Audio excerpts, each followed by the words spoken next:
I can only think of two times in American history that individuals laid siege to our Capitol, stormed our sacred civic spaces, and tried to upend and overrun this government. One was in the War of 1812,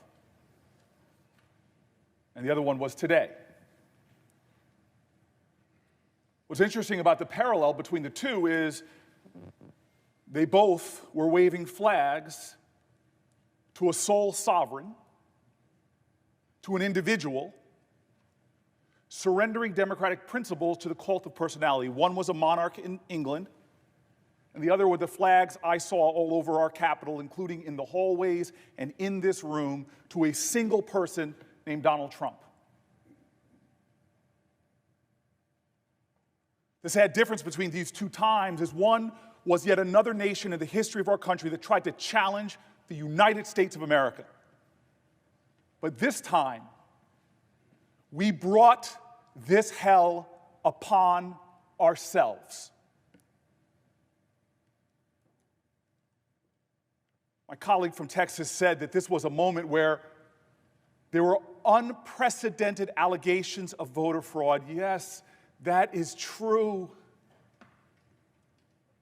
They were unprecedented when the president, before the election even happened, said, if I lose this election, then the election was rigged. That's unprecedented. It's unprecedented before the night of the voting, even the counting of the vote was even done, that he called it rigged. And it's unprecedented that he is fanning the flames of conspiracy theory to create a smokescreen in this nation to cover what he is trying to do, which is undermine our democratic principles. But it's not just that. The shame of this day is it's being aided and abetted by good Americans who are falling prey, who are choosing Trump over truth,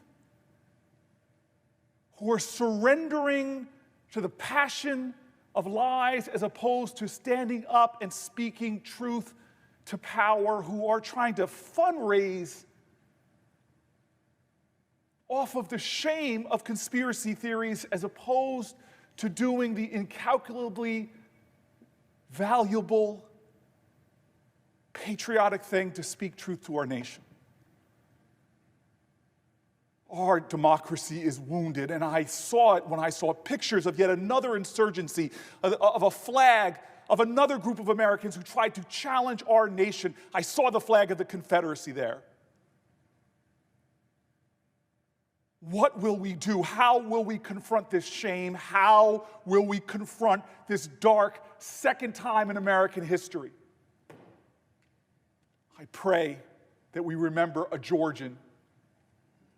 And his words, all I can say is, we must in spirit join together like those Georgians on a bridge called the Edmund Pettus, who joined hands, who were called threats to our democracy, who were called outrageous epithets when they sought to expand our democracy, to save it and to heal it, when they joined arm in arm and said what we should say now, commit ourselves to that ideal, that together we shall overcome.